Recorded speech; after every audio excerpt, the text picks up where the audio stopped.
Welcome to another edition of 5 Minutes or Less. I'm going to call these 5 Minute Fridays. We'll try to do this every Friday. Today, do you have a guardian angel? I don't know, but I have a couple of things to say about angels. 3 things, actually. I'm so interested in them. I think everybody's interested in them because they're like way more accessible than God. They're kind of an intermediary. There almost isn't a faith that doesn't have a worship or a reverence of angels of some kind. So, here's 3 things to think about angels. Grab Book of Mormon, Moroni 7, start with verse 22, study it carefully. I'm going to paraphrase quickly. What he essentially is saying is that in order for men to have faith, God sent angels to minister to them. So that not only the things that you hear on earth would build your faith, but that you would have this sense that there were things being given to you that were beyond your understanding or that were outside of your empirical experience. And that's good. You should have stuff you can't explain.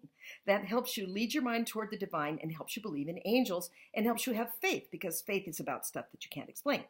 So there's that. Now, first of all, how do you know it's an angel? Sometimes people just know.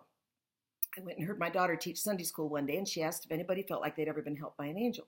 Lady raised her hand and talked about an experience where she had to defend her doctoral dissertation.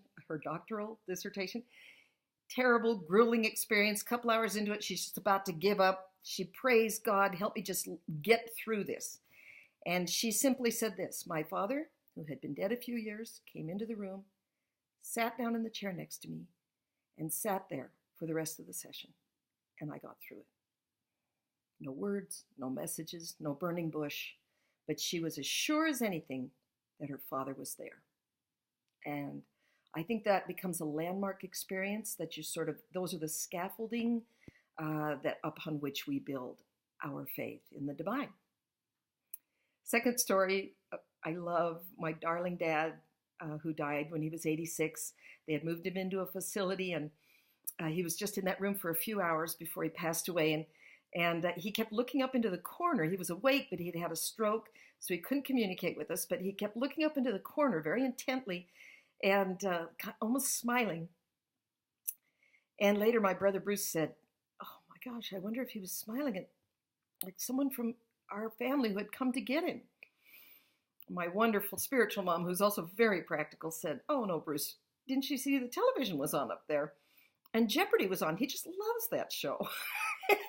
So I love that story because that's kind of us, isn't it? We're not sure, are we making this up or not? We might be just able to see that Jeopardy's on and there might be angels in the room. On the other hand, Jeopardy might be on and we might be making up the angels. So we just want to be open to Heavenly Father letting us know and helping us feel through His Spirit. I think we ought to err on the side of angels are there, because I think they are most of the time. Another time I think when we can feel the presence of angels is when we are just in the midst of our tunnel vision that we do with life, and suddenly we find this uncanny ability to see things from a greater perspective. A moment like this is described by a surgeon in a wonderful book called Mortal Lessons, and it's so beautifully expressed, I'm just going to read what he said. I stand by the bed where a young woman lies, her face post-operative, her mouth twisted in palsy. It's clownish. A tiny twig of the facial nerve, the one to the muscles of her mouth, has been severed. She will look like this from now on. I had followed with religious fervor the curve of her flesh, I promise you. Nevertheless, to remove the tumor in her cheek, I had to cut that little nerve. Her young husband is in the room. He stands on the opposite side of the bed, and together they seem to dwell in the evening lamplight, isolated from me, private. Who are they, I ask myself, he and this wry-mouthed woman I have made, who gaze and touch each other so generously, greedily?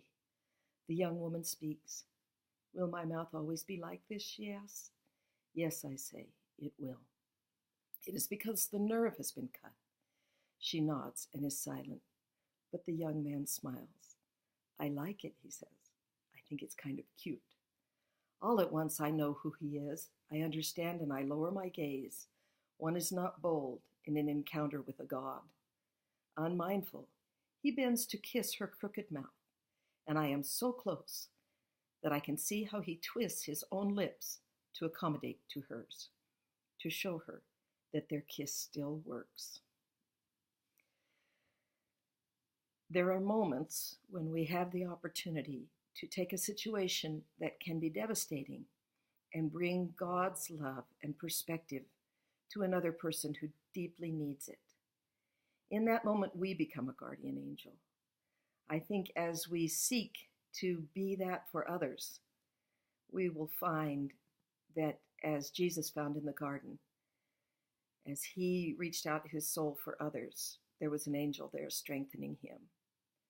So I think the fastest way to contact with the angels is to try to do their work along with them. Have a great day.